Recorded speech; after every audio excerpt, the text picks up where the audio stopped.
trong tim anh giờ đây mới sẽ buồn bay.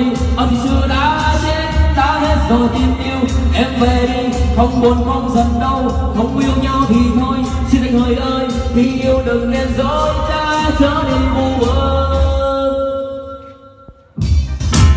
Nhớ làm chi xin đừng đến, đã biết bao lâu em luôn lừa dối anh, nếu còn yêu đâu cần vu vơ nhiều.